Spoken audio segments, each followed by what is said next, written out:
Shalom, Shabbat Shalom a todos, sejam bem-vindos, prezados irmãos e irmãs. Sejam bem-vindos, queridos, bom dia para você. Eu já vi a pergunta de um irmão aí no chat, ele perguntou qual é a Bíblia que você recomenda. E essa é a Bíblia que nós utilizamos, a Bíblia judaica completa, que tem os nomes em hebraico e que ela foge dos vícios de traduções errôneas e de interpretações religiosas que moldaram as versões de Bíblias que nós temos hoje. Então, principalmente, se você quer entender o Novo Testamento, essa é a Bíblia, que ela se baseia no aramaico e no hebraico, não no latim, no grego, não nessas línguas secundárias, tá? Mas no hebraico e também no olhar hebraico das escrituras. Nós sabemos que existem muitas interpretações, mas uma só é verdadeira. E hoje, queridos, eu queria falar para vocês de um tesouro que nós adquirimos, que se chama A História dos Hebreus, de um homem, de um historiador judeu chamado Flávio Josefo. Você vê como ele é espesso esse livro? Por quê? Porque ele vai abordar desde o Gênesis até a destruição de Jerusalém no ano 70 da nossa era. Flávio Josefo foi um historiador judeu que foi contemporâneo do nosso Salvador. Ele esteve na época em que o nosso Salvador viveu e ele atestou sobre a existência do Messias, Yeshua, como se diz em aramaico, ou Jesus, como é conhecido popularmente nas religiões. E a história dos hebreus de Flávio Josefo é um tesouro histórico, porque aqui nós temos todas as provas de que a narração da Bíblia é verdadeira, de que os profetas, os reis, os patriarcas realmente existiram e foram atestados também por outros historiadores. Sim, historiadores pagãos obtiveram conhecimento de muitos dos eventos narrados aqui nas Escrituras, tá bom? Então hoje nós vamos fazer um passeio maravilhoso, porque eu vou deixar para vocês aqui na descrição desse vídeo o link desse livro, para que vocês possam acessar digitalmente online, tá? História dos Hebreus. Isso aqui era originalmente 3 livros, amados. Então foi publicado pela CPAD em um só volume. Mas olha, até segurar ele já tá doendo a munheca aqui. Mas é um livro maravilhoso, tá? E é importante que vocês obtenham o conhecimento da importância dessa obra histórica que é de Flávio Josefo. Nós estamos vivendo uma era em que eles estão tentando desacreditar e invalidar as escrituras.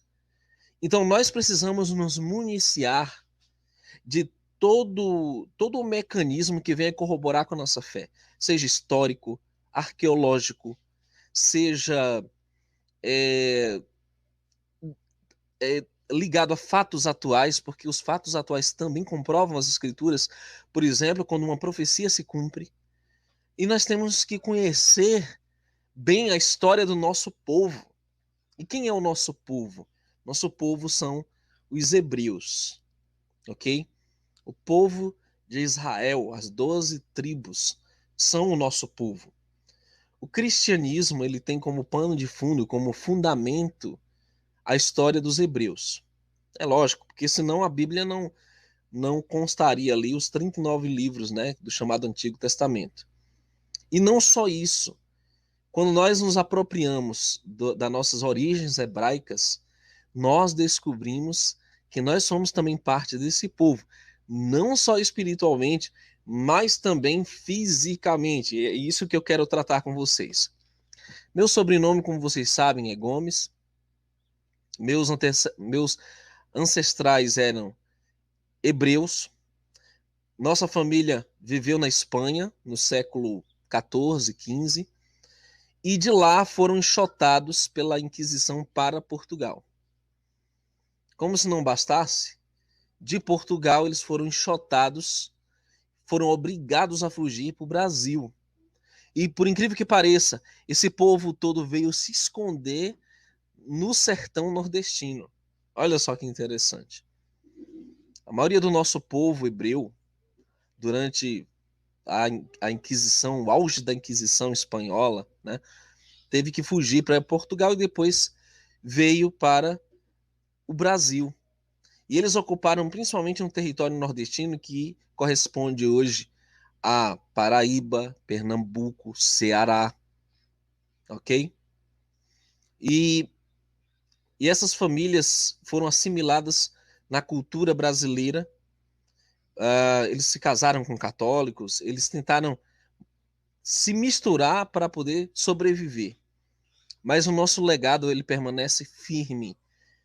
E quando você resgata a sua história, você está se apropriando do seu destino.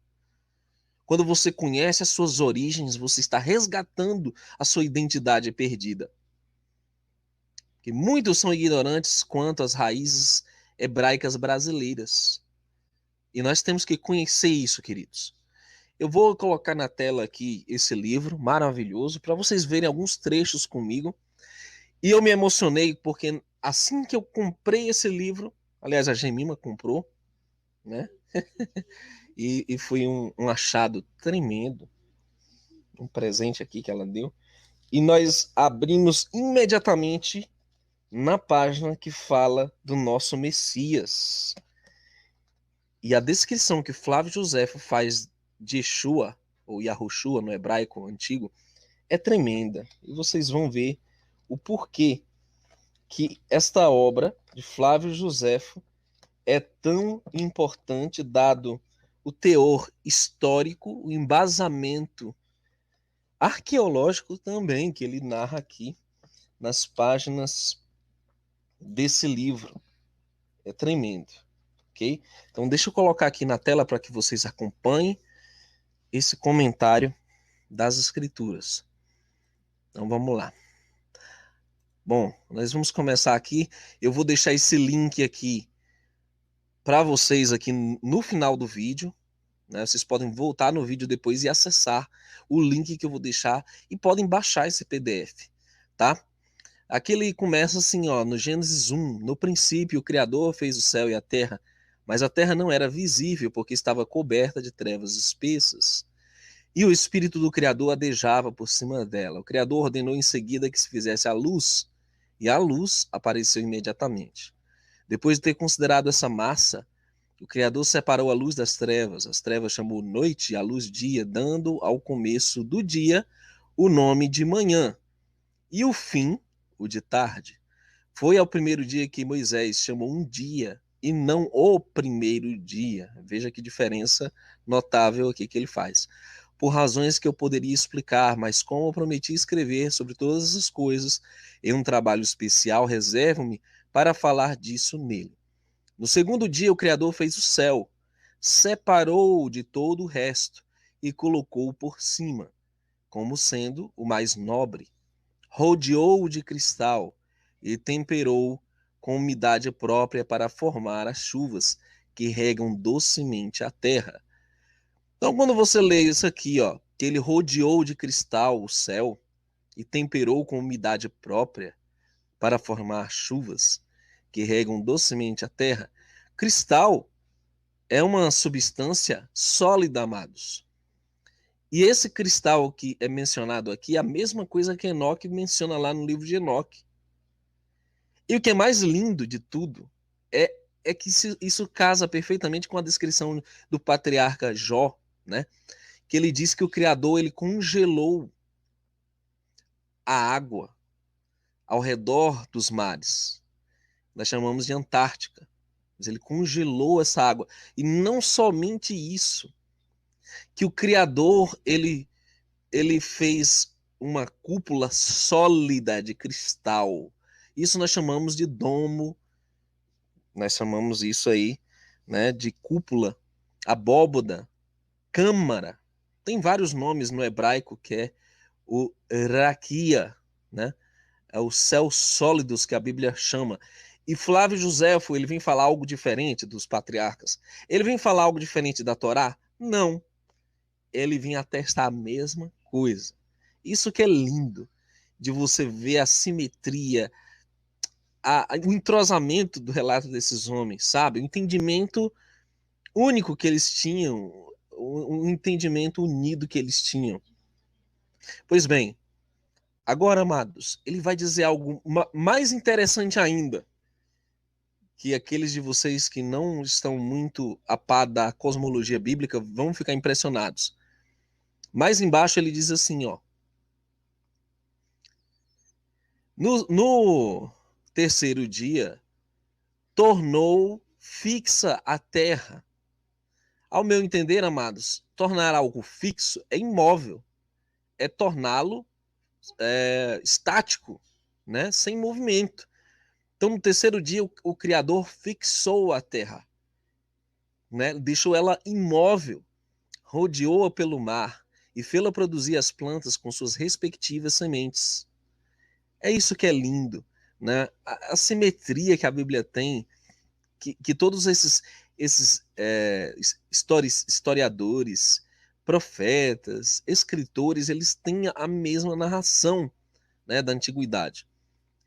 No quarto dia criou o sol, a lua e os outros astros e colocou-os no céu para lhes serem o ornamento principal. Regulou de tal maneira os seus movimentos e o seu curso que eles determinam claramente as estações e as revoluções do ano. Que maravilha! Amados, meditem comigo uma coisa interessante. A Bíblia, os historiadores, os escritores, todos eles citam literalmente o movimento dos astros. Tanto é que Enoque vai falar que o Sol ele leva 364 dias para fazer sua revolução completa, ou seja, o movimento completo. Ele vai dizer que a Lua ela é mais lenta 10 dias que o Sol. Ele vai falar do movimento das estrelas. Ou seja, nunca, em parte alguma, você vê uma visão heliocêntrica, com o movimento da Terra em torno de astros e etc. Não. Você sempre vê uma narração que fala de uma cosmologia da Terra geocêntrica, a Terra como um centro desse universo conhecido, e todos os astros fazendo o seu movimento em função da Terra. Ou seja, amados, isso derruba por terra a visão científica moderna de que nós vivemos num sistema heliocêntrico advindo de uma evolução e que existe uma força gravitacional. Isso lança por terra tudo isso. Essa visão atribui ao Criador a ordem, a mecânica celeste, atribui ao Criador toda a glória pela manutenção da vida e do funcionamento de tudo como nós conhecemos. Agora, eu vou mostrar para vocês as provas históricas que Flávio Joséfo cita no trabalho dele, nesse livro, História dos Hebreus. E é isso que você deve se ater quando um judeu utiliza fontes pagãs para confirmar a mesma verdade. Ou seja, o dilúvio não foi um conto hebreu. Não. Outras civilizações narraram sobre o dilúvio. Quando nós falamos de outros grandes eventos, como a Torre de Babel, ele vai citar historiadores que confirmam a veracidade do Gênesis, capítulo 10 e 11. Quando nós ouvimos falar sobre as obras do Messias, os milagres que ele fez, quando nós falamos da grandiosidade do homem, do mestre que ele foi, do professor que ele foi, né, do Reb, um rabi que ele foi, não é só uma visão dos discípulos dele, dos judeus, de alguns judeus da época, não. Isso é confirmado por um historiador ocular que viu e ouviu as obras do nosso Salvador. Então, irmã, como a nossa fé pode ser pequena? Como a nossa fé pode vacilar diante de todas as provas que o Criador nos dá? tantas evidências. Como nós podemos ser vacilantes, mesmo nessa era do mal que está se iniciando, se formando durante esse tal de corona, né? Para derrubar e demolir a fé cristã, para destruir os princípios que regem a nossa fé hebraica, a nossa visão das escrituras. E de outras coisas que ainda vão vir, ainda vou falar sobre isso. Mas segura essa aí, meu irmão. Vou deixar o link desse livro aqui na descrição para vocês e no comentário fixado para que vocês leiam todo esse livro. E dizem, puxa, nós temos aprendido isso com o irmão Neemias e com alguns irmãos que seguem a Torá, que creem nas palavras do Altíssimo e seguem o Messias hebreu. E mais, nós estamos lendo aqui diariamente em casa esse livro. Ele vai testificar da existência dos Nephilim, dos gigantes, né? E toda essa historicidade perdida que fundamenta a nossa fé, né? Dentro da visão bíblica. Lógico que a Bíblia não reteve muitos desses detalhes, mas outros livros tão importantes ou tão inspirados quanto a Bíblia, como eu creio que o livro de Enoque eles expandem nossa visão sobre o que realmente aconteceu. Então vamos lá, amados. Deixa eu compartilhar com vocês aqui esta parte do livro, da história dos Hebreus, onde ele vai comentar sobre a Arca de Noé. Veja os detalhes que ele dá sobre a certeza do acontecimento. Aqui diz assim, Gênesis 7:8, o Criador então deu o sinal, livre curso às águas, a fim de inundarem a terra. Elas elevaram-se por uma chuva contínua de 40 dias até 15 côvados acima das mais altas montanhas, e não deixaram nenhum lugar para onde o povo pudesse fugir e salvar-se. Depois que, deixa eu adiantar mais aqui. Aqui está. Os armênios chamaram a esse lugar onde a arca pousou descida ou saída. E os seus habitantes apontam ainda hoje. Ou seja, quando Flávio Josefo escreveu esse livro, era mais ou menos o ano 100, o primeiro século da nossa era. Ele fala que nos dias lá do nosso Salvador, os armênios ainda apontavam aquele lugar, alguns restos da arca.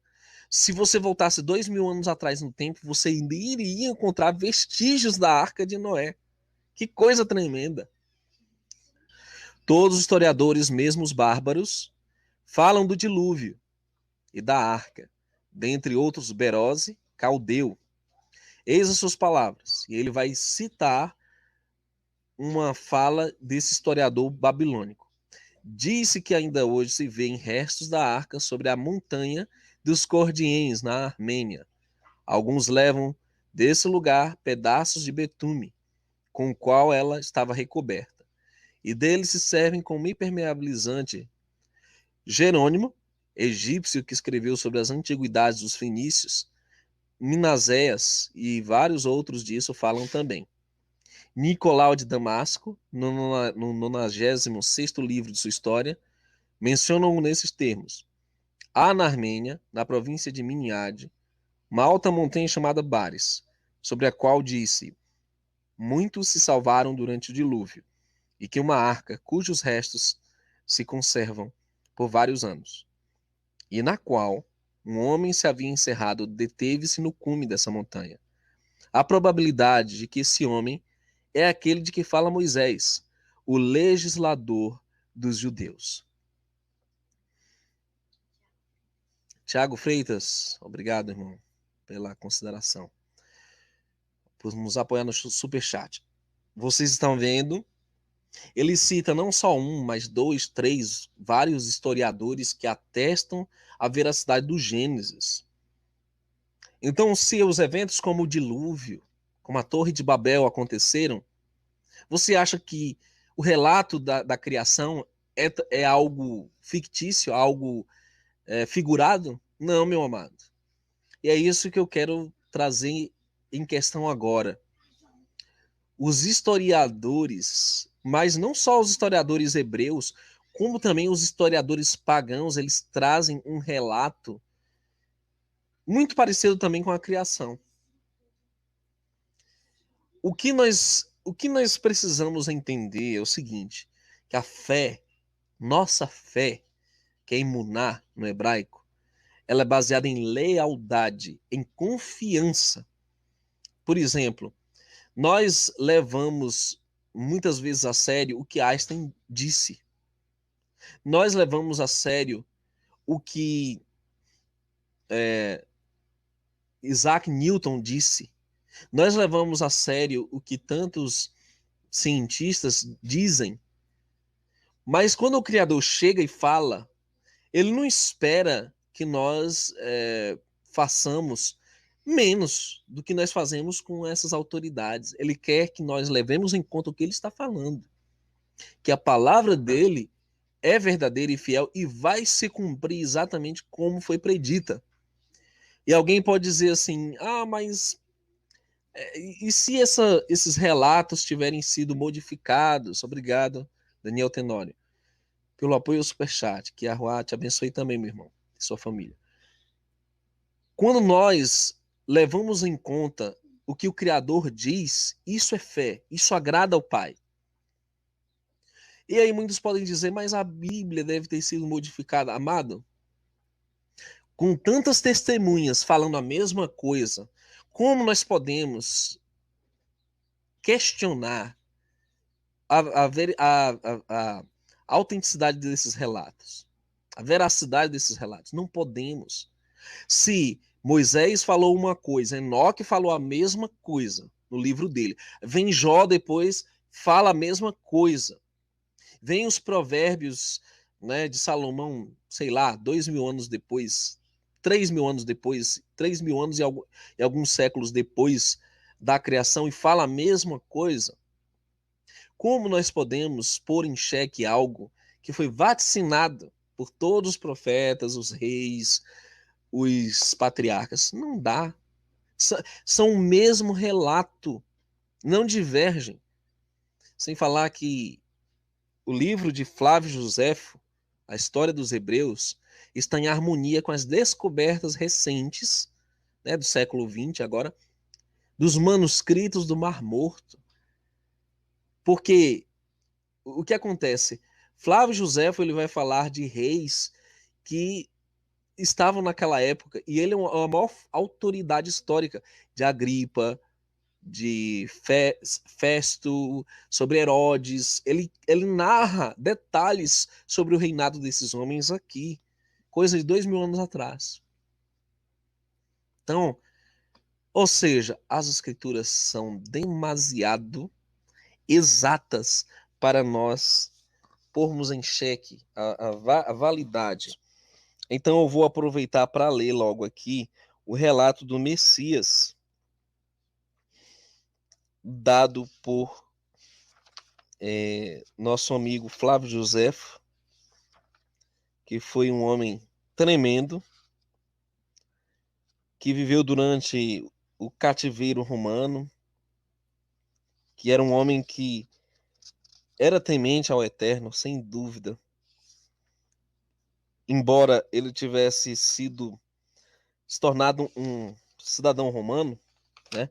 Por isso o nome Flávio, que é um nome romano, mas ele era judeu e era, claro, ele era um homem que defendia o povo judeu, um homem fiel, embora ele seja olhado por desconfiança por alguns judeus que dizem que ele foi oportunista, mas o Criador moveu esse trabalho dele para ficar registrado na história, para testar a veracidade das Escrituras e do Novo Testamento também. Então, deixa eu localizar aqui, tinha até marcado a parte que eu abri em cima, que exatamente cita nosso Messias. Mas vou achar. Um historiador contemporâneo, achei, graças ao Eterno. Um historiador contemporâneo que foi testemunha ocular do Messias. Agora, ó, deixa eu pegar aqui, amados. Vou ler aqui. Nesse mesmo tempo apareceu Yeshua, que era um homem sábio, se é que podemos considerá-lo simplesmente um homem. Tão admiráveis eram suas obras. Ele ensinava os que tinham prazer em ser instruídos na verdade, e foi seguido não somente por muitos judeus, mas também por muitos gentios. Ele era o Messias, ungido. Os mais ilustres dentre os de nossa nação acusaram-no perante Pilatos, e esse ordenou que o crucificassem. Os que o haviam amado durante a sua vida não o abandonaram depois da morte. Ele lhes apareceu ressuscitado e vivo. Aleluia. No terceiro dia, como os santos profetas haviam predito, dizendo também que ele faria muitos outros milagres. É dele que os cristãos, os quais vemos ainda hoje, tiraram o seu nome. Essa é a página 832 desse livro. Tá? Tá aqui. Nesse mesmo tempo, não sei se dá para ver, dá não. Nesse mesmo tempo apareceu Yeshua, deixei marcadinho aqui, porque um judeu que não era messiânico, ele não era cristão, ele disse que Yeshua era o Messias, ele era mais que um homem, ele era ungido, ele era mais que um homem. Seus milagres, sua morte está relatada num contexto histórico. Yeshua existiu, Yeshua vive, segundo Flávio Josefo, porque ele foi visto por vários de seus discípulos. Essas obras atestam a realidade da nossa fé, meus amados. Cuidado com os antimissionários. Se dizem judeus e perseguem Yeshua HaMashiach, ou em hebraico, Yahushua. A nossa fé não é baseada apenas na Bíblia, amados. Nossa fé é histórica, arqueológica, baseada em fatos. E você vai precisar disso para combater os enganos que estão chegando. Não há como refutar a nossa fé. Não existe como derrubar a fé das Escrituras. Não há como combatê-la, amados. Nada podem contra a verdade, senão a favor da verdade. E é incrível, eu fico maravilhado quando eu vejo um historiador falar sobre o Messias, o nosso Salvador. Um homem que fez milagres, um homem que viveu, morreu e ressuscitou. Um homem que impactou a humanidade para sempre. Um homem que trouxe a mensagem do Pai. Um homem, o maior intérprete da Torá, que nos ensinou o amor. Ensinou a Torá como o amor do Pai, como proteção. Ele vem dizer que a Torá, ela é, na verdade, o caminho do entendimento para o nosso Messias. Ela é um caminho para o Messias. É o guia para entender quem é o Messias. Ele é a própria Torá viva que desceu do céu, o pão vivo que desceu do céu. Torá essa que deve ser considerada, que deve ser levada em conta quando nós baseamos as nossas crenças, nossos valores, a nossa fé.